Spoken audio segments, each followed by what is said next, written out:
casting couch?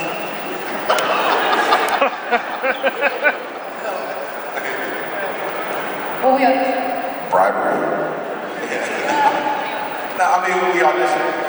And I was not able to be there for the audition. I was filming, so I recorded it, and sent it to them. And yeah, that's it. Yeah, I was the same as Roger. I was filming something else at the time, and I had a really bad cold. I was like, I can't do it. I can't go in tomorrow. I don't know the lines, and I sound ridiculous. And so they said, okay, that's fine. You can put the audition on tape and send it in. And I mean, actors do a lot of audition tapes, and so I try not to, get my hopes up about anything really. I feel like I don't know. I just don't like to get really excited about things. So when I read, the script and everything, I was like, this looks awesome, but I don't know. I mean, I probably won't get it. And then and then I got a call back, and I was like, wait, they actually like me for this? That's amazing. I was so excited because I was going to watch it anyway. I thought it looked really cool. I like sci-fi. So, yeah, pretty happy. Do you remember what you auditioned with? Was it like a dramatic scene or action scene? Yeah, I did that scene where I get really creepy and I start talking about blood spurting out of the carotid artery or whatever. And it was, it was a little bit out of context when you're auditioning. I'm like, why am I saying this? But I had a lot of fun with that scene. Yeah, I think it was a great audition scene. Yeah, mine was the scene where in the barn where I go back to get her.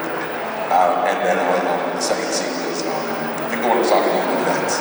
And the guy was saying, I apologize for telling you to get off my show. And the show, because you don't belong here.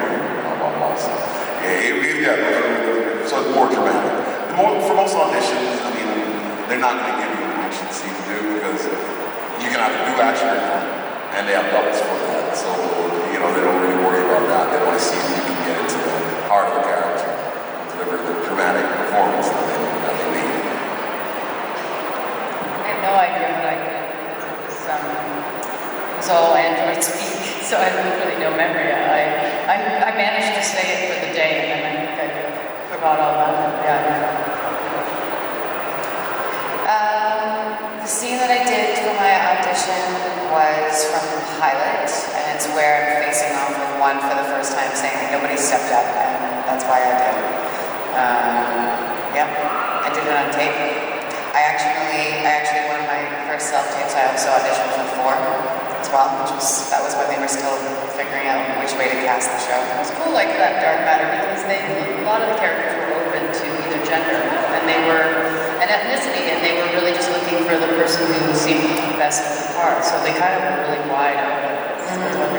And that's the same thing with Zoe's part, the androids. Sorry, no, it's okay. That was. Why am I talking about? I'm going to talk all over you. Yes, it was written in the comment as a man. Obviously, I'm not a minute. Do you think? What was great about this show, in a sense, is he'd already written the comic, and it's something he thought of years before. So, unlike a lot of shows, he actually had 6 episodes fully written when we started. So he gave us the first 6 episodes, and we said, okay, take it as you will.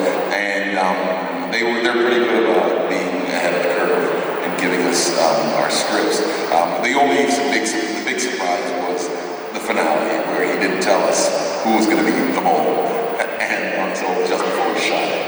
And so, he did his thing. But they were pretty good about that. But listen, what's interesting about the show is our characters, we've lost our memories, and so we're discovering these things kind of along with, like yourselves. We don't have a fully fleshed out character when we start. They don't have a definite thing, and that's one of the reasons why the range was so wide when they were casting it. They wanted to see what each individual brought to it, and go, ooh, that would be interesting. These guys together would be great. And so that was what was really intriguing.